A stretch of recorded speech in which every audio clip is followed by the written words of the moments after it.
आता है और सभी विमान में बैठ करके भगवान के लोक को जाते हैं।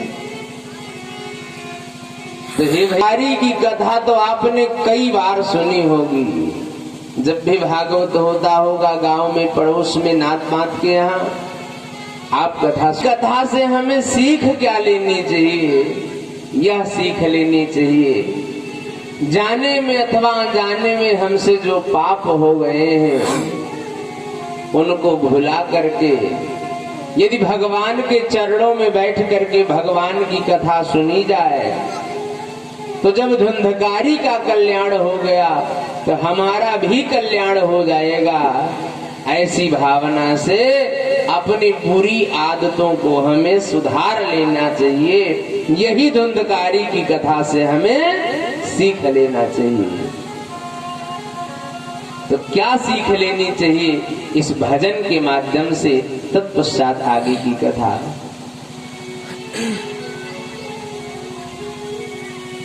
आदत बुरी सुधार लो, बस हो गया भजन।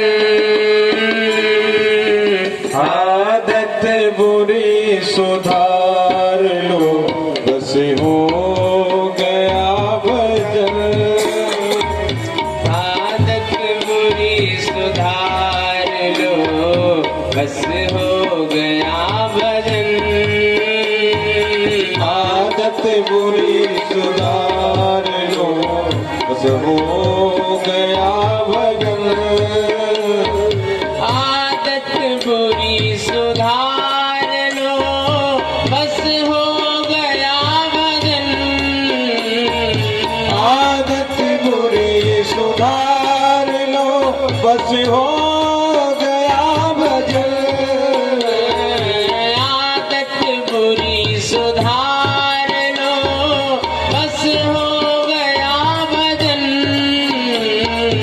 आदत बुरी सुधार लो, बस हो गया भजन। मन की तरंग मार लो, बस हो गया भजन। मन के तरंग मार लो, बस हो गया भजन। मन की तरंग मार लो, बस हो गया भजन। तालियों की सेवा करते हुए श्री राधे।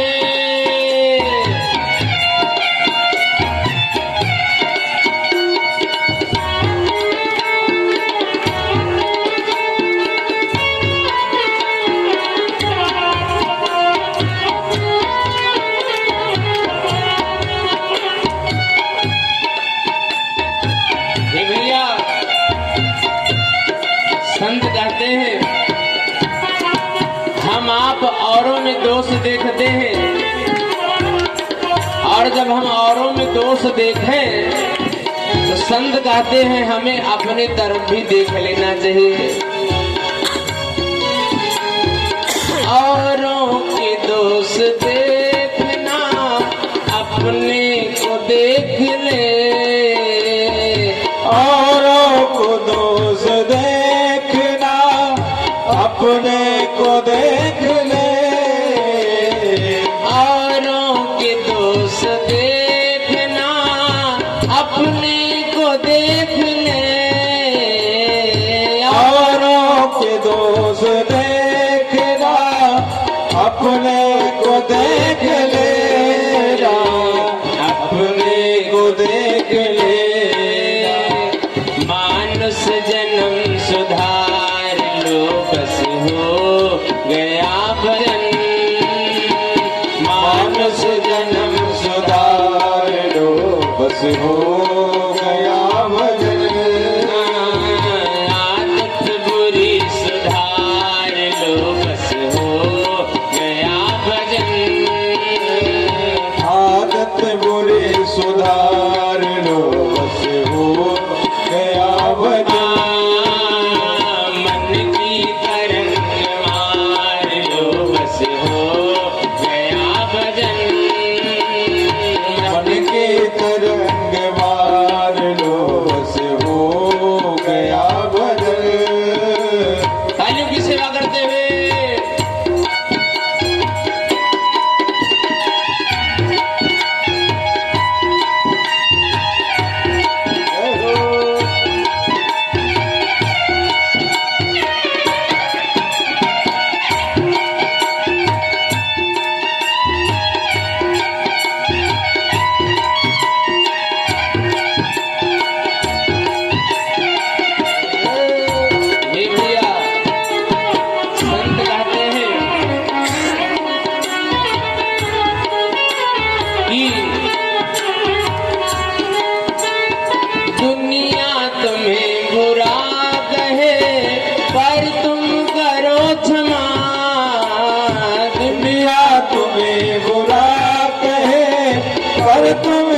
तुम करो क्षमा, पर तुम करो क्षमा। मानुष जन्म सुधार लो, बस हो गया भजन। मानुष जन्म सुधार लो, हो गया भजन। आदत बुरी सुधार लो, बस हो गया भजन। आदत बुरी सुधार लो, हो गया भजन। मन की तरंग मार लो, बस हो गया भजन। मन की तरंग मार लो, हो गया भजन। आदत बुरी सुधार लो, बस हो गया भजन। आदत बुरी सुधार लो, बस हो गया भजन। मन की तरंग मार लो, बस हो गया भजन। मन की तरंग मार लो, बस हो गया भजन। मन की तरंग मार लो, बस हो गया भजन। मन की तरंग मार लो, बस हो गया भजन। बोलिए भक्त वत्सल भगवान की, कृष्ण कन्हैया लाल की, वृंदावन बिहारी लाल की। और हे भैया, धंधकारी की कथा से हमें यही सीखना चाहिए, यदि मित्रों के संग के कारण, धन की कामना के कारण, यदि हमसे किसी भी काल में जाने में अथवा अनजाने में अपराध हो जाए, तो भैया हमें संकल्प लेना की शरण में आ जाए, तो ऐसे को परम गति की प्राप्ति होती है। और इसी के साथ भैया महात्म्य की कथा पूर्ण होती है। अब भागवत प्रथम स्कंध प्रथम अध्याय प्रथम श्लोक, सौनक ने सूत जी महाराज से 6 प्रश्न किया है। वो 6 प्रश्न क्या है? किं श्रेयः शास्त्र सारः कः,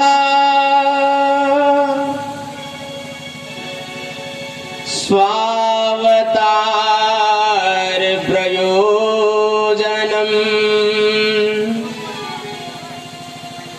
किं कर्म केवतारश्च,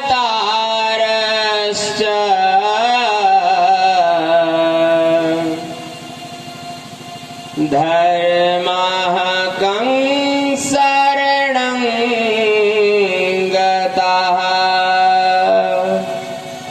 किं कर्म केवतारस्य, धर्मः कं शरणं गतः।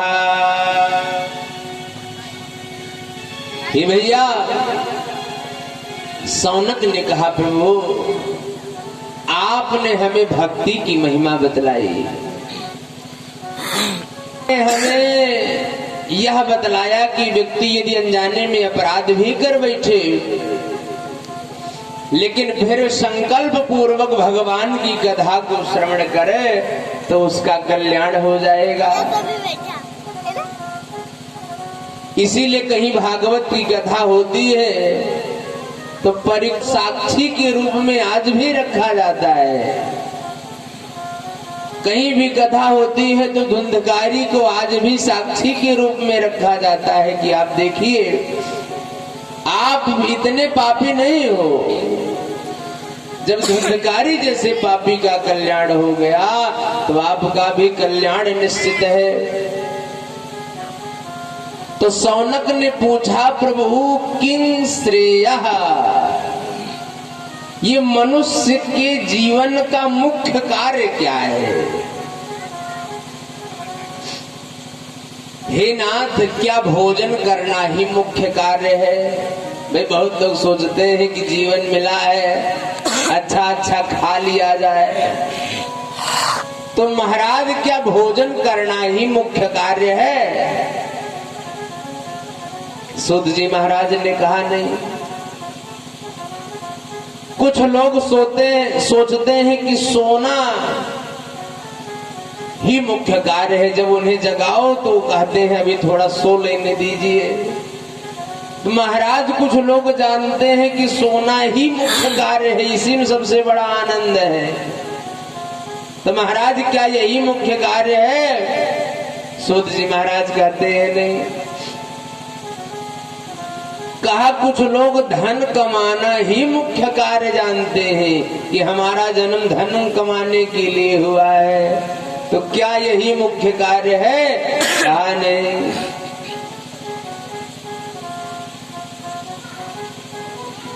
तो कहा नाथ, हमारे जीवन का मुख्य कार्य क्या है? तब बतलाते हैं,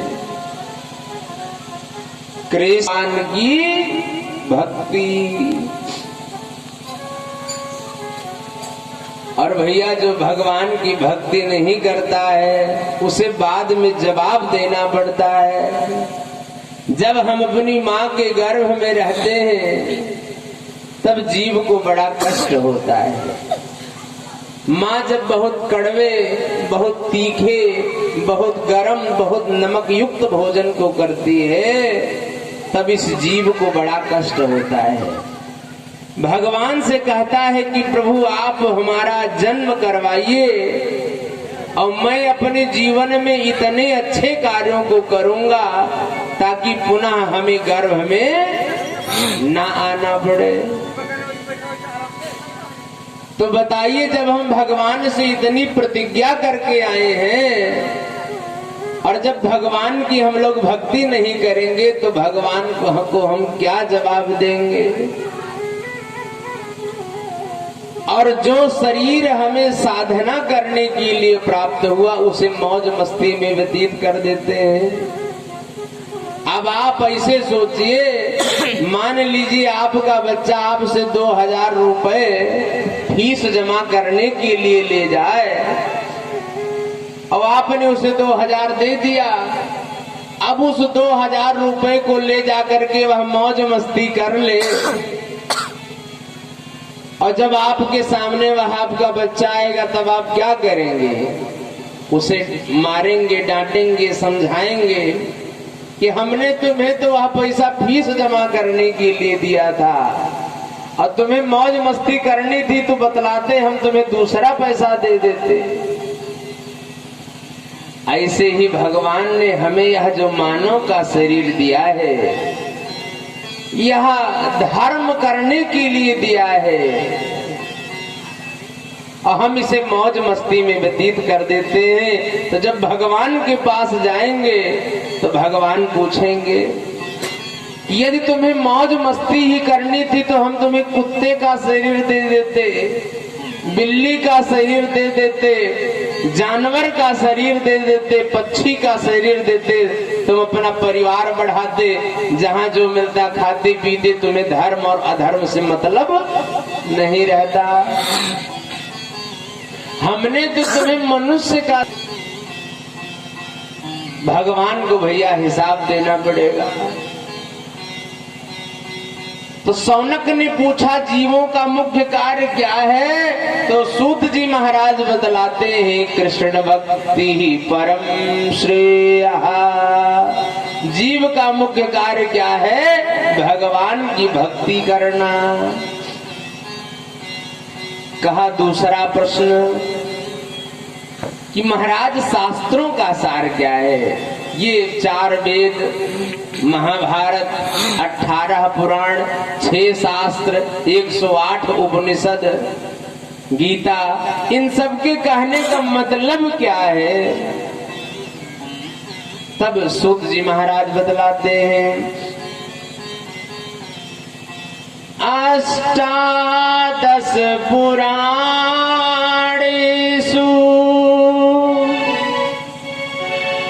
व्यासस्य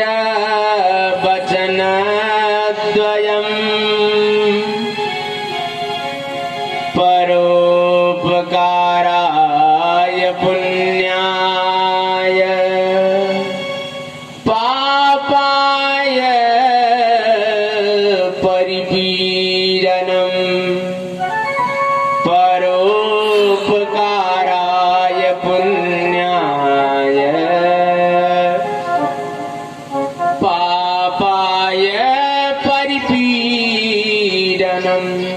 कहा व्यास जी के जो 18 पुराण हैं इसमें 2 ही बातें सार रूप से लिखी गई हैं। क्या?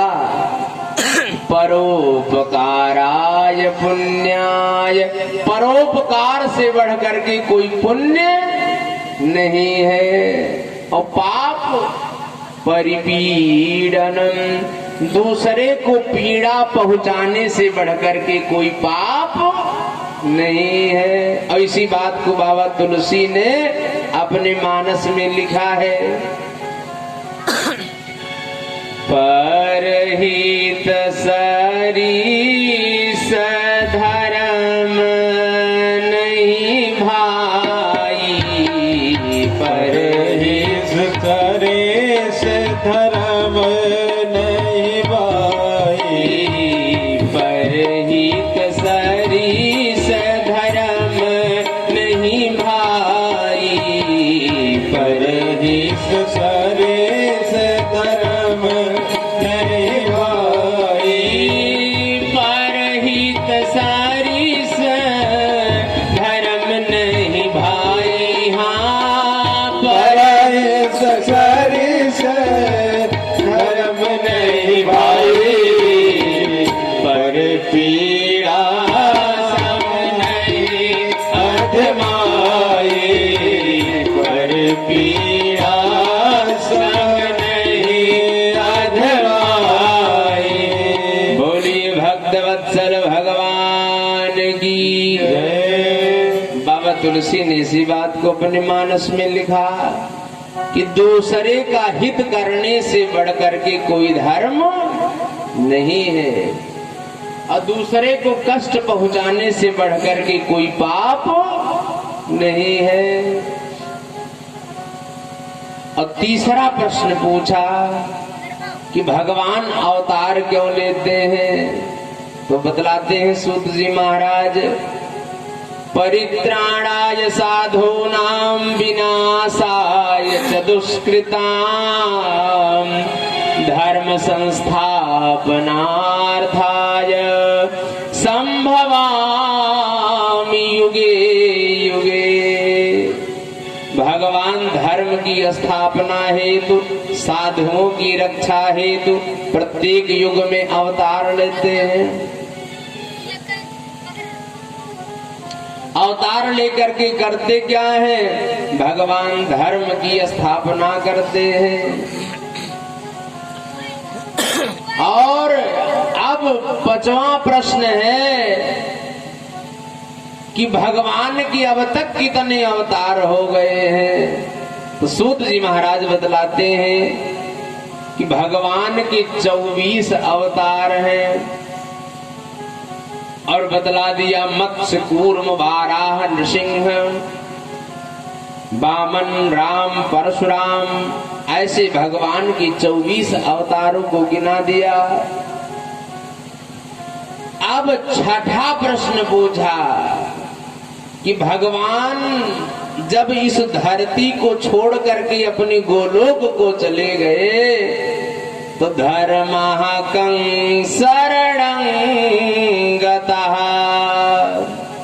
तो यह धर्म किसकी शरण में गया वह आप हमें बतलाइए।